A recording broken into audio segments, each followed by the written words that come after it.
പ്രിയമുള്ളവരെ, ഏവർക്കും സ്നേഹവന്ദനം. ഇന്നലെ വെളുപ്പിനെ ഇസ്രായേൽ ഇറാനുമായിട്ട് പരസ്യ യുദ്ധം ചെയ്തു തുടങ്ങിയെന്നുള്ളത് നമ്മൾ മാധ്യമങ്ങളിലൂടെയൊക്കെ അറിയാൻ കഴിഞ്ഞിട്ടുണ്ടല്ലോ. ഇറാൻ്റെ മുതിർന്ന സൈനിക നേതൃത്വത്തെയും ഉന്നത ആണവ ശാസ്ത്രജ്ഞരെയും ലക്ഷ്യമിട്ട് ഒരുപാട് ബോംബാക്രമണങ്ങൾ നടത്തുകയും ആക്രമണങ്ങളെല്ലാം തന്നെ ഇസ്രായേലിന് ഒരു തന്ത്രപ്രധാനമായ വിജയമായിട്ട് പ്രാരംഭത്തിൽ കണക്കാക്കുകയും ചെയ്തു. ഇപ്പോൾ ഇറാൻ്റെ മുഴുവൻ സൈന്യത്തിൻ്റെയും അതിൻ്റെ റവല്യൂഷണറി ഗാർഡുകളുടെയും തലവന്മാരെയാണ് ആദ്യ മണിക്കൂറുകളിൽ കൊല്ലപ്പെട്ടതായിട്ട് റിപ്പോർട്ട് വന്നിരിക്കുന്നത്. അപ്പോൾ ഇറാനിയൻ വ്യോമ പ്രതിരോധത്തിന് വൻ നാശനഷ്ടമുണ്ടായതായിട്ടും ആളുകൾ നമ്മളെ അറിയിക്കുകയുണ്ടായി. ഇസ്രായേലിന് വളരെ കുറച്ച് നാശനഷ്ടങ്ങൾ മാത്രമേ പ്രാരംഭത്തിലുണ്ടായിരുന്നുള്ളൂ എന്നുള്ളതാണ് ഒരു നിരീക്ഷണം.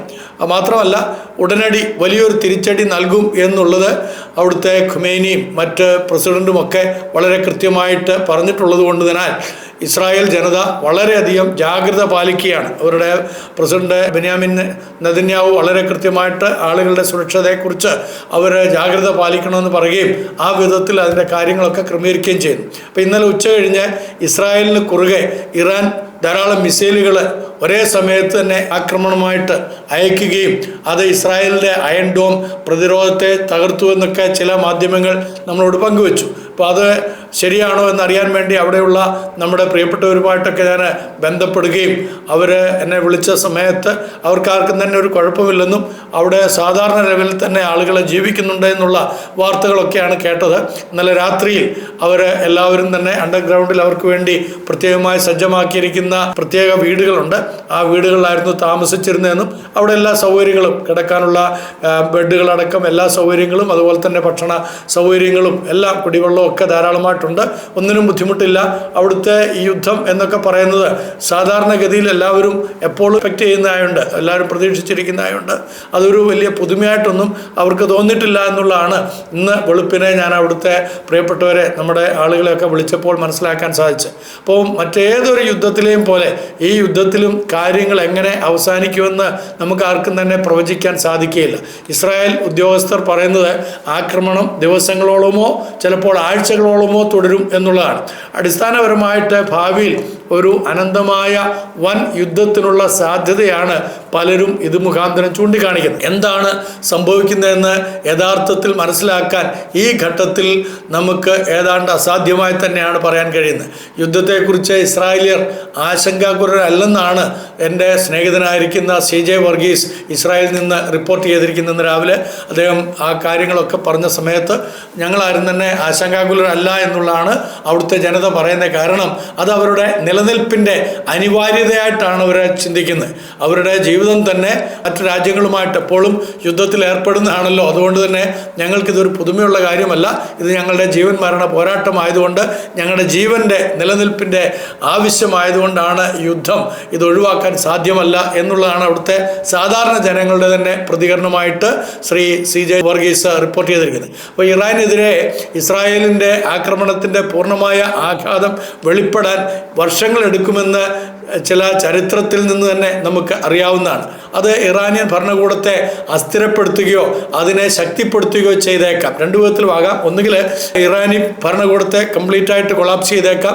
ഇപ്പോൾ തകർത്ത് അവർ പുതിയൊരു ഭരണകൂടം അവിടെ രൂപപ്പെടാനുള്ള സാധ്യതകളുണ്ട്. ഇല്ല എങ്കിൽ ഇപ്പോഴുള്ള ഭരണകൂടത്തിന് കൂടുതൽ ശക്തി ഈ യുദ്ധം മുഖാന്തരം ഉണ്ടാകാനും ചാൻസ് ഉണ്ട്. അപ്പോൾ ഏതെങ്കിലും ഒന്ന് സംഭവിക്കാൻ സാധ്യതയുണ്ടെന്നുള്ളതാണ് ഇറാനിൽ നിന്ന് നമുക്ക് ലഭിക്കുന്നതായിട്ടുള്ള വിവരങ്ങൾ. അപ്പം കാർണഗി എൻഫോഴ്സ്മെന്റ് ഫോർ ഇന്റർനാഷണൽ പീസിൽ ഇറാഖിനെ കുറിച്ച് വിദഗ്ധനായിട്ടുള്ള കരീം സജ്ജദ്പൂർ എന്ന് പറയുന്നതായിട്ടുള്ള വ്യക്തി എഴുതിയിരിക്കുന്നത് ഈ സംഘർഷത്തിന്റെ ഫലം നിർണ്ണയിക്കുന്നതിൽ പ്രധാന പങ്ക് വഹിക്കുന്ന കുറഞ്ഞത് 3 പ്രധാന ചോദ്യങ്ങളെങ്കിലും ഉണ്ടെന്നാണ്. അവ ഓരോന്നായിട്ട് അദ്ദേഹം പറയുന്നത് ഇസ്രായേലിന്റെ ലക്ഷ്യം, അവർ പറയുന്നത് പോലെ ഇറാന്റെ ആണവ പദ്ധതി തകർക്കുക എന്നതിൽ മാത്രമാണോ, അതോ ഇത് ഒരു ഭരണമാറ്റ നടപടിയാണോ? രണ്ടാമതായിട്ട് തിരിച്ചടിക്കാനുള്ള കഴിവ് ഇറാന് എത്രത്തോളം ഉണ്ടെന്നുള്ള ഒരു പരീക്ഷണമാണോ? അവരെ പരീക്ഷിക്കുകയാണോ? ഇസ്രായേൽ പരീക്ഷിക്കുകയാണോ? കാരണം ഞങ്ങൾ തിരിച്ചടിക്കും, ഞങ്ങൾ ആക്രമിക്കും എന്നൊക്കെ ഇറാൻ പലപ്പോഴായിട്ട് വീരവാദങ്ങൾ മുഴക്കുന്നുണ്ട്. അപ്പോൾ എത്രത്തോളം അതിനുള്ള ശക്തി അവർക്കുണ്ട്, അവരുടെ കൈകളിൽ എന്തെല്ലാം മാരക വസ്തുക്കളുണ്ട് എന്നുള്ളത് അറിയാനുള്ള ഒരു പരീക്ഷണമാണോ എന്നാണ് അദ്ദേഹം ചോദിക്കുന്നത്. അതേപോലെ തന്നെ മൂന്നാമത്തെ ചോദ്യം ആണവ ബോംബ് നിർമ്മിക്കുന്നതിനെക്കുറിച്ചുള്ള ഇറാൻ്റെ ചിന്തയെ ഇതെങ്ങനെ ബാധിക്കുന്നു എന്നുള്ളതാണ്. അപ്പോൾ അവർ ന്യൂക്ലിയർ ബോംബ് നിർമ്മിക്കുന്നതിനെക്കുറിച്ച് വളരെ കർക്കശമായി ചിന്തിച്ചുകൊണ്ടിരിക്കുകയാണ്. അത് അവർക്ക് അനിവാര്യമായിട്ട് ഇറാൻ ചിന്തിച്ചുകൊണ്ടിരിക്കുന്നു. അപ്പോൾ അത് എത്രത്തോളം അവരുടെ കൈവശമുണ്ട്, എത്രത്തോളം അതിനകത്ത് അവർ പുരോഗമിച്ചിട്ടുണ്ട് എന്നിത്യാദി ചിന്തകൾ കൂടെ ഈ യുദ്ധത്തിലൂടെ നമുക്ക് മനസ്സിലാക്കാനായിട്ട് സാധിക്കും. അപ്പം ഇവയ്ക്കെല്ലാം തന്നെ ഈ ഘട്ടത്തിൽ ഒറ്റ വാക്കിലോ ഒറ്റ വാചകത്തിലോ ഉത്തരം നൽകാനാവാത്തതാണെന്നുള്ളതും എല്ലാവരും സമ്മതിക്കുന്ന കാര്യം തന്നെയാണ്. എന്നാൽ നമുക്കിന്ന് ലഭ്യമാകുന്ന അറിവുകൾ വെച്ച് വിലയിരുത്തുകയാണെങ്കിൽ അതിനകത്ത് ഇന്നലത്തെ സംഭവങ്ങളുടെ പ്രത്യാഘാതങ്ങൾ മനസ്സിലാക്കാനായിട്ട് നമുക്ക് ശ്രമിക്കുമ്പോൾ എന്താണ് ശ്രദ്ധിക്കേണ്ടതെന്ന് വളരെ കൃത്യമായിട്ട് പറയാൻ സാധിക്കും. അതിനകത്ത് ഒന്നാമത് ഇസ്രായേലിൻ്റെ ലക്ഷ്യം എന്താണ് എന്നുള്ളതാണ്. അപ്പോൾ ഇറാൻ്റെ ആണവ പദ്ധതിയെക്കുറിച്ച് ഇസ്രായേൽ പതിറ്റാണ്ടുകളായിട്ട് വളരെയധികം പരാതിപ്പെടുന്നുണ്ട്. അവ തങ്ങളുടെ നിലനിൽപ്പിനെ തന്നെ ബാധിക്കുന്നു, ഭീഷണിയാണവ എന്ന് ഇസ്രായേൽ വളരെ കൃത്യമായിട്ട് ലോകരാഷ്ട്രങ്ങളെ എല്ലാം തന്നെ ഇതിനോടകം കൺവിൻസ് ചെയ്തിട്ടുള്ള ഒരു കാര്യം തന്നെയാണ്. ഇറാൻ ഒരു ആണവ ശക്തിയാകുവാൻ തക്ക പ്രതിജ്ഞാബദ്ധമാണോ, അതോ ഭീഷണി നേരിടുന്ന സാഹചര്യത്തിൽ അത് വേഗത്തിൽ അവരെ സ്വായത്തമാക്കുവാൻ കഴിവ് ഉള്ളവരാണോ, അതോ ഒരിക്കലും അത് പൂർണ്ണമായിട്ട് ഇല്ലാത്ത ഒരു സാഹചര്യത്തിലാണോ ഇറാൻ ഇപ്പോൾ ഉള്ളത്?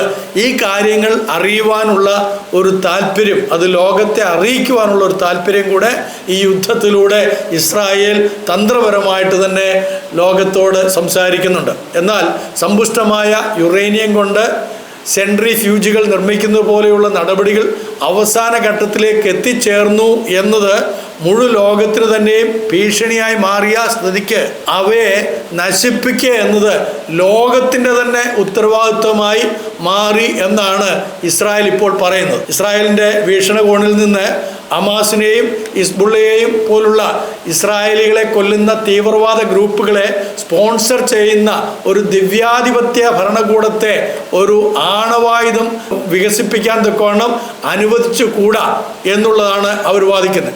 അപ്പം ഇസ്രായേലിന് അവരുടേതായിട്ടുള്ള വീക്ഷണം ഈ കാര്യത്തിൽ വളരെ ശക്തമാണ്. അത് നിരവധി പതിറ്റാണ്ടുകളായിട്ട് ലോകത്തോട് അവർ പറഞ്ഞുകൊണ്ടിരിക്കുകയാണ്. അപ്പം ഇറാൻ്റെ ആണവ പദ്ധതിക്കെതിരെ വ്യോമാക്രമണം നടത്തുമെന്ന് ഇസ്രായേൽ ഭീഷണിപ്പെടുത്തി വരികയായിരുന്നു എന്നുള്ളത് നമുക്കറിയാം. ട്രംപ് 2 ദിവസം മുമ്പ് വളരെ കർക്കശമായിട്ട് ഈ കാര്യങ്ങളെക്കുറിച്ച് ലോകത്തോട് സംസാരിച്ചിരുന്നു. അവരുടെ പൗരന്മാരെയൊക്കെ അതാത് സ്ഥലങ്ങളിൽ നിന്ന് മാറ്റി തങ്ങളുടെ നാട്ടിലേക്ക് സുരക്ഷിതമായ മേഖലകളിലേക്ക് മാറണമെന്ന് പറഞ്ഞപ്പോൾ അതൊരു വാണിംഗ് ആയിട്ട് തന്നെ നമുക്ക് കാണാൻ സാധിക്കും. അപ്പം ഇന്നലെ രാത്രിയിൽ ഇസ്രായേൽ ഇതുവരെ നടത്തിയിട്ടുള്ള ഭീഷണിയുടെ അടിസ്ഥാനത്തിൽ നടത്തിയ ആ ബോംബാക്രമണങ്ങളെ ന്യായീകരിച്ച് രംഗത്ത് വരികയും ചെയ്തു. കാരണം അത് വളരെ പെട്ടെന്ന് അവർ ചെയ്തതല്ല, അവരാലോചിക്കാതെ ചെയ്തതല്ല എന്നും പതിറ്റാണ്ടുകളായിട്ട് ഞങ്ങൾ ലോകത്തോട് പറഞ്ഞുകൊണ്ടിരുന്ന കാര്യമാണെന്നും ആ കാര്യങ്ങളിൽ ലോകം വേണ്ടുന്ന പോലെ, പ്രത്യേകിച്ച് UN ഒന്നും വേണ്ടുന്ന പോലെ ഇടപെട്ടിട്ടില്ല എന്നുള്ള വലിയ ഒരു വിമർശനം UNOയ്ക്കും അതേപോലെ തന്നെ മറ്റ് ലോകരാഷ്ട്രങ്ങൾക്കുമെതിരെ ഈ വാദങ്ങളിലൂടെ ഇസ്രായേൽ ഉന്നയിക്കുകയും ചെയ്യുന്നുണ്ട്. അപ്പം ഇറാനിയൻ ആണവ വികസനത്തിൻ്റെ ആസന്നമായ ഭീഷണിയാണ് ആക്രമണങ്ങൾക്ക് കാരണമായതെന്ന് ഇസ്രായേൽ ഉദ്യോഗസ്ഥർ വളരെ കൃത്യമായിട്ട് വിവരിക്കുന്നുണ്ട്. അത്തരമൊരു ഉദ്യോഗസ്ഥൻ BBC-യോട് ഇന്നലെ രാത്രിയിൽ പറഞ്ഞത് ഇറാൻ ദിവസങ്ങൾക്കുള്ളിൽ ന്യൂക്ലിയർ ബോംബുകൾ നിർമ്മിക്കുമായിരുന്നു എന്നാണ്. അപ്പോൾ കുറച്ച് ദിവസങ്ങൾക്കുള്ളിൽ തന്നെ ഈ ഇസ്രായേൽ ഇപ്പോൾ അടിച്ചിട്ടില്ലായിരുന്നെങ്കിൽ, അല്ലെങ്കിൽ ആക്രമിച്ചിട്ടില്ലായിരുന്നെങ്കിൽ, ഈ ഒരു യുദ്ധം ആരംഭിച്ചിട്ടില്ലായിരുന്നെങ്കിൽ ഇറാൻ ന്യൂക്ലിയർ ബോംബ് ഉൽപ്പാദിപ്പിക്കുമായിരുന്നു എന്ന് തന്നെയാണ് അവരുടെ സൈനാധിപന്മാർ ലോകത്തോട് പറയുന്നത്. അപ്പോൾ ഇറാൻ്റെ ആണവ വികസന കാര്യത്തിൽ അവർക്ക് മറ്റ് മാർഗങ്ങളൊന്നും അവശേഷിപ്പിച്ചിട്ടില്ലെന്നാണ് ഇസ്രായേലിൻ്റെ നിലപാട്. അമേരിക്ക ഇടപെട്ട് അതിനൊരു അമേക്കബിൾ സെറ്റിൽമെൻറ്റ്, നിർദോഷമായിട്ടുള്ളൊരു സെറ്റിൽമെൻറ്റ് കൊണ്ടുവരാം എന്നൊക്കെ പറഞ്ഞെങ്കിലും 5 പ്രാവശ്യത്തെ ഈ കൂടിക്കാഴ്ചകൾ കൊണ്ട് അല്ലെങ്കിൽ സംസാരങ്ങൾ കൊണ്ട് ഇറാൻ തങ്ങളുടെ നിലപാടുകൾ മാറ്റിയിട്ടില്ലെന്ന് മാത്രമല്ല, ആ ലോകരാഷ്ട്രങ്ങളെല്ലാം അംഗീകരിച്ചിരിക്കുന്നതായിട്ടുള്ള ഇതേപോലുള്ള ന്യൂക്ലിയർ ബോംബുകൾ ഉണ്ടാക്കുന്നതിൽ നിന്ന് ഇറാൻ പിന്മാറിയിട്ടുമില്ല. അപ്പോൾ 6ാമത്തെ ഒരു സംസാരത്തിന് വേണ്ടി കാത്തിരിക്കുന്ന സമയത്തിനുള്ളിൽ തന്നെ ഇറാനെ കയറി ആക്രമിച്ചു എന്നൊക്കെ ചില ആളുകൾ നമ്മുടെ നാട്ടിലൊക്കെ പറയുമ്പോൾ ഓർത്തുകൊള്ളണം. കഴിഞ്ഞ 5 പ്രാവശ്യത്തെ സംസാരങ്ങൾ കൊണ്ട് ഇറാൻ്റെ നിലപാടുകൾക്ക് ഒരു മാറ്റവും വന്നിട്ടില്ലായിരുന്നു. മാത്രവുമല്ല, ചില ദിവസങ്ങൾക്കുള്ളിൽ ഇറാൻ ന്യൂക്ലിയർ ബോംബ് ഉണ്ടാക്കുകയായിരുന്നുവെങ്കിൽ ലോകത്തിന് തന്നെ അത് ഭീഷണിയായിട്ട് മാറുകയും ചെയ്യുമായിരുന്നു.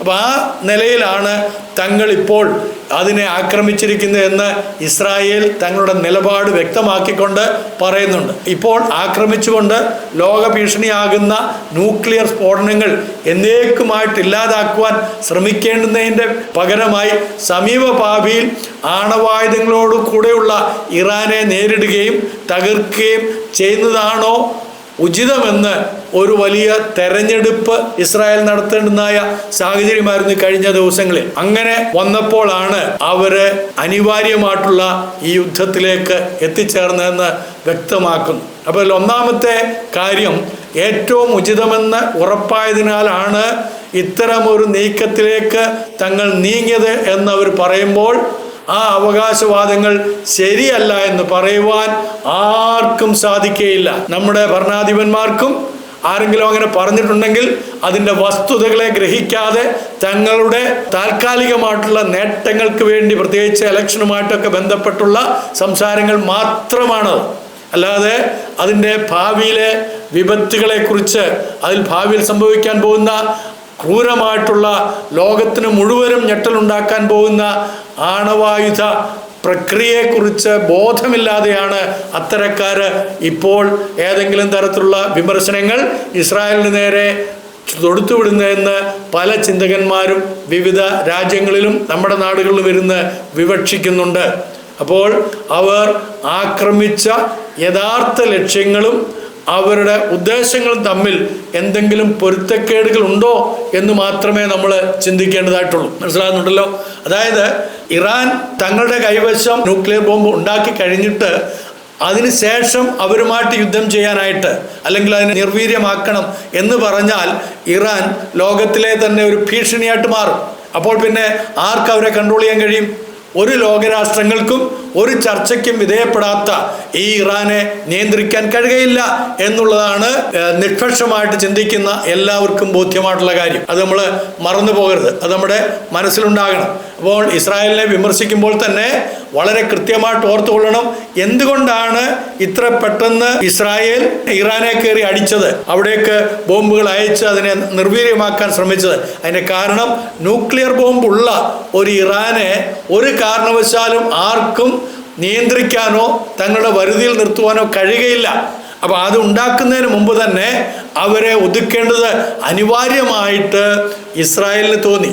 അപ്പോൾ അമേരിക്ക അതിന് മൗനാനുവാദം കൊടുത്തിട്ടുണ്ടെങ്കിൽ അതിനെ തെറ്റെന്ന് ആർക്കെങ്കിലും പറയാൻ കഴിയുമോ എന്നുള്ളതാണ് നിഷ്പക്ഷവാദികളായിട്ടുള്ള ആളുകൾ ചോദിക്കുന്നത്. അപ്പോൾ ഇറാന്റെ ആണവ പദ്ധതിയെ തളർത്താനുള്ള ഏതൊരു ശ്രമവും പ്രധാനമായും 2 ലക്ഷ്യങ്ങളിൽ ശ്രദ്ധ കേന്ദ്രീകരിക്കും. ഇന്നലെ നമുക്കറിയാവുന്ന പോലെ നടാൻസിലെയും ഫോർഡോയിലെയും ആണവ സമ്പുഷ്ടീകരണ കേന്ദ്രങ്ങളെ ലക്ഷ്യമിട്ടുകൊണ്ടാണ് ഇസ്രായേൽ ബോംബുകൾ വർഷിച്ചതും അവിടെ വളരെ നാശനഷ്ടങ്ങൾ ഉണ്ടായതും.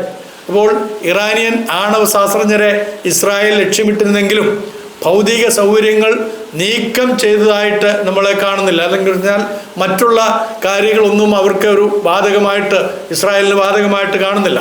ഇസ്രായേൽ നടാൻസിയിൽ ആക്രമണം നടത്തിയെങ്കിലും ആരംഭത്തിലെ വിദഗ്ധ വിലയിരുത്തലുകളിൽ പരിമിതമായ നാശനഷ്ടങ്ങൾ മാത്രമേ ഉണ്ടായിട്ടുള്ളൂ എന്ന് സൂചനകളാണ് വരുന്നത്.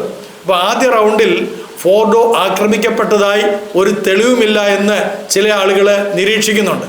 അപ്പോൾ യഥാർത്ഥ ലക്ഷ്യം ആണവ പദ്ധതിയാണെങ്കിൽ ഇറാന്റെ ബാലിസ്റ്റിക് മിസൈലുകൾ ശേഷിച്ചിട്ടുള്ള സൈനിക നേതൃത്വത്തെയും ലക്ഷ്യം വെക്കാൻ ഇസ്രായേൽ ഇത്രയധികം പരിശ്രമിച്ചിട്ടും ആണവ അടിസ്ഥാന സൗകര്യങ്ങൾക്ക് താരതമ്യേന ചെറിയ നാശനഷ്ടങ്ങൾ മാത്രമേ വരുത്തുന്നുള്ളൂ.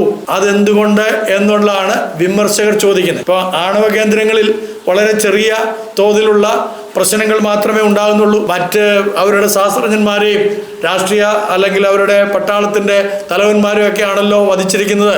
അപ്പോൾ അതെന്തുകൊണ്ട് എന്നുള്ള ചോദ്യമാണ് വിമർശകർ ഉന്നയിക്കുന്നത്.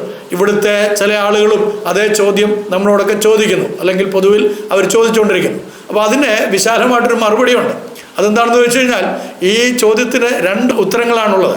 അതിലൊന്ന്, യുദ്ധം പുരോഗമിക്കുമ്പോൾ ആണവ കേന്ദ്രങ്ങളെ കൂടുതലായി ശക്തമായി ആക്രമിക്കാൻ ഇസ്രായേൽ പദ്ധതിയിടുന്നു എന്നതാണ്. അപ്പം ആരംഭഘട്ടത്തിൽ അതിന് മുതിരാതെ രണ്ടാമത്തെ ഘട്ടത്തിലേക്ക് അവരത് മാറ്റിവെച്ചിരിക്കുന്നു. ഇറാന്റെ സൈനിക നേതൃത്വത്തെ ഏതാണ്ട് മുഴുവൻ വ്യോമ കമാൻഡറിനെയും ഉൾപ്പെടെ കൊല്ലുന്നതിലുള്ള ഇസ്രായേൽ തങ്ങളുടെ വ്യോമ അതിർത്തി സംരക്ഷിക്കാനും ഇസ്രായേൽ എന്നുള്ള തങ്ങളുടെ മാതൃരാജ്യത്തിനെതിരെയുള്ള ആ തിരിച്ചടിക്ക് അനുകൂലമായ ഒരു നിലപാട് ഇറാന് എടുക്കാൻ കഴിയാത്ത വിധത്തിൽ അവരെ ദുർബലപ്പെടുത്തുക എന്ന ഒരു തന്ത്രം കൂടെ ഇസ്രായേൽ ഇവിടെ പ്രയോഗിക്കുകയാണ്. കാരണം ആണവ നിലയങ്ങളൊക്കെ ആക്രമിച്ചു കഴിയുമ്പോൾ തീർച്ചയായിട്ടും ഇസ്രായേലിനെ പ്രതിരോധിക്കാനും ഇസ്രായേലിനെ തിരിച്ചടിക്കാനും അവിടുത്തെ സൈനിക ഉദ്യോഗസ്ഥന്മാരും അതിന് അവരെ പ്രോത്സാഹിപ്പിക്കുന്ന ആണവ നേതാക്കന്മാർ അല്ലെങ്കിൽ സയൻറ്റിസ്റ്റും ഒക്കെ ഉണ്ടാകും. അപ്പോൾ അതുകൊണ്ടാണ് അവരെ ആദ്യം തന്നെ ഇല്ലായ്മ ചെയ്തത് എന്നാണ് അതിൻ്റെ വിശാലമായ മറുപടിയായിട്ട് അവർ പറയുന്നത്. ആണവ കേന്ദ്രങ്ങളെ കേന്ദ്രീകരിച്ചുള്ള പിന്നീടുള്ള ആക്രമണങ്ങൾക്ക് അടിത്തറ ഇടുകയായിരുന്നു ഇതിലൂടെ എന്നും രണ്ടാമത്തെ മറുപടിയായിട്ട് പറയുകയാണ്. അപ്പം ഫോർഡോവിനെ ഇല്ലാതാക്കുന്നതോടെ മുഴുവൻ ഓപ്പറേഷനും പൂർത്തിയാക്കേണ്ടതുണ്ട് എന്ന് US Israel ambassador Michael litre ഇന്ന് രാവിലെ ഫോക്സ് ന്യൂസിന് നൽകിയതായിട്ടുള്ള അഭിമുഖത്തിൽ വളരെ കൃത്യമായിട്ട് പറയുന്നുണ്ട്. അദ്ദേഹം പറയുന്നത് ഇസ്രായേലിന് ഇതിലും വലിയ പദ്ധതികളുണ്ടെന്നാണ്. അതെന്താണെന്നുള്ളത് നമുക്ക് പറഞ്ഞുകൂടാ. ആണവ കേന്ദ്രങ്ങളെ അവർ ശക്തമായി ലക്ഷ്യം വെക്കുന്നുവെന്ന് ഇതിലൂടെ ഉറപ്പാണ്. പക്ഷേ ഇറാനിയൻ ഭരണകൂടത്തിൻ്റെ അടിത്തറയെ തന്നെ തകർക്കുന്നതിനുള്ള വിശാലമായ ഒരു പ്രചരണത്തിലും അവർ ഏർപ്പെടുന്നു എന്നുള്ളതാണ് വളരെ കൃത്യമായി ഇതിലൂടെ മനസ്സിലാക്കാൻ സാധിക്കുന്നത്. പ്രധാന നേതാക്കളെ പുറത്താക്കുന്നതിലൂടെ അധികാരത്തിലുള്ള പിടി നിലനിർത്താനുള്ള ഇറാനിയൻ സർക്കാരിൻ്റെ കഴിവിനെ ഇസ്രായേൽ ദുർബലപ്പെടുത്തുകയാണ്. തങ്ങൾക്ക് അനുകൂലമായി രാഷ്ട്രീയ കാര്യങ്ങളെ ക്രമീകരിക്കാൻ തക്കവണ്ണം പട്ടാള ഉദ്യോഗസ്ഥരെ തങ്ങൾക്ക് അനുകൂലരായിട്ടുള്ള ആളുകളെയാണല്ലോ പട്ടാള മേധാവികളായിട്ടൊക്കെ വെച്ചിരിക്കുന്നത്. അപ്പോൾ എതിരാളികൾ ധാരാളമുണ്ട് അവിടെ തന്നെ. അപ്പോൾ അവരെ ചെറുത്ത് തോൽപ്പിക്കണമെങ്കിൽ പട്ടാള സൈന്യത്തിൻ്റെ ശക്തി തങ്ങൾക്ക് കാണിച്ചു കൊടുക്കണം. അപ്പോൾ അതിന് ഉതകുന്ന തരത്തിലായിരുന്നു സൈന്യാധിപന്മാരെയൊക്കെ ക്രമീകരിച്ചിരുന്നത്, തലവന്മാരെയൊക്കെ നിയമിച്ചിരുന്നത്. അപ്പോൾ ആ തലവന്മാരെ ഇല്ലായ്മ ചെയ്തു കഴിഞ്ഞാൽ ഈ ഇറാനിൽ തന്നെ ചെറിയ ആഭ്യന്തര കലഹങ്ങൾ രൂപപ്പെടുവാൻ തക്കവണ്ണം ഇടയായിത്തീരും. അത് വളരെ പ്രധാനപ്പെട്ട ഒരു നിരീക്ഷണമാണ് പലരുടെയും. ഇസ്രായേൽ ഇവരെ ദുർബലപ്പെടുത്തണം. ആരെ? ഈ ഭരണശക്തിയെ, ഇവിടുത്തെ ഇറാനിലെ. കാരണം എന്താണ്? സിറിയയിൽ ഹിസ്ബുള്ളയ്ക്കെതിരായ ഇസ്രായേൽ നടത്തിയ വിനാശകരമായ ആക്രമണങ്ങൾക്ക് സമാനമായ ഫലമാണ് ഈ ആക്രമണങ്ങളിൽ ഇറാനിലും ഉണ്ടാക്കുക എന്നതാണ് ഇസ്രായേലിൻ്റെ ആത്യന്തിക താല്പര്യം. കാരണം ഇസ്രായേലിന് എതിരെ നിഴൽ യുദ്ധം ചെയ്യുന്ന പല സംഘങ്ങളും സംഘടനകളും ഉണ്ട്. അതിനെല്ലാം വളം വെച്ച് കൊടുക്കുന്നതും സാമ്പത്തികമായി സഹായിക്കുന്നതും പിന്നണിയിൽ നിന്ന് കരുക്കൾ നീക്കുന്നതും ഇപ്പോഴത്തെ ഇറാനിലെ ഭരണകൂടമാണ്. അപ്പോൾ ആ ഇറാനിലെ ഭരണകൂടത്തെ സഹായിക്കുന്ന പട്ടാള ഉദ്യോഗസ്ഥന്മാർ, അവർക്ക് ശക്തി പകരുന്ന സയൻറ്റിസ്റ്റ്, അപ്പോൾ അവരെ ഇല്ലായ്മ ചെയ്തു കഴിഞ്ഞാൽ തീർച്ചയായിട്ടും അവിടെ ഇറാനിലുള്ള സാമാന്യ ജനത്തിൻ്റെ ഇടയിൽ വലിയ കലാപങ്ങൾ രൂപപ്പെടാൻ സാധ്യതയുണ്ട്. ഭരണമാറ്റത്തിന് വേണ്ടി അവിടെ മുറവിളി കൂട്ടാൻ സാധ്യതയുണ്ട്. അപ്പോൾ ഇത് ഗവൺമെൻറ്റിൻ്റെ അടിച്ചമർത്തൽ കഴിവിനെ വളരെയധികം നശിപ്പിക്കുവാനും ആഭ്യന്തര എതിരാളികൾക്ക് സർക്കാരിനെ അട്ടിമറിക്കാൻ ഇടം നൽകുകയും ചെയ്യാൻ തക്കവണ്ണം ഇടയായിത്തീരും എന്നുള്ളതും കൂടെ ഇസ്രായേൽ പരീക്ഷിക്കുകയാണ്. അവർ പലയിടങ്ങളിലും അത് പരീക്ഷിച്ചിട്ടുണ്ട്. ഞാൻ പറഞ്ഞതുപോലെ സിറിയയിൽ അത് പരീക്ഷിച്ചിട്ടുണ്ട്, ഇറാഖിൽ അമേരിക്ക അത് പരീക്ഷിച്ചിട്ടുണ്ട്. അപ്പോൾ അതേപോലെ തന്നെ ഇപ്പോൾ ഇറാനിൽ അത് പരീക്ഷിക്കുകയാണ്. വീണ്ടും ഇതിൻ്റെ രണ്ടാമത്തെ ഭാഗത്തേക്ക് നാം വരുന്നിടം വരെയും നന്ദി, നമസ്കാരം. നിങ്ങൾക്ക് ഇഷ്ടപ്പെട്ടുവെങ്കിൽ ദയവുണ്ടായിട്ട് ഇതൊന്ന് ഫോർവേഡ് ചെയ്യണമേ. അതോടൊപ്പം തന്നെ ഇതുവരെയും സബ്സ്ക്രൈബ് ചെയ്തിട്ടില്ലെങ്കിൽ നിങ്ങൾ സബ്സ്ക്രൈബ് ചെയ്യുകയും ലൈക്ക് ചെയ്യുകയും ചെയ്യണമെന്ന് അഭ്യർത്ഥിച്ചുകൊണ്ട് ജോൺസൺ തേക്കടയിലച്ചൻ. Thank you.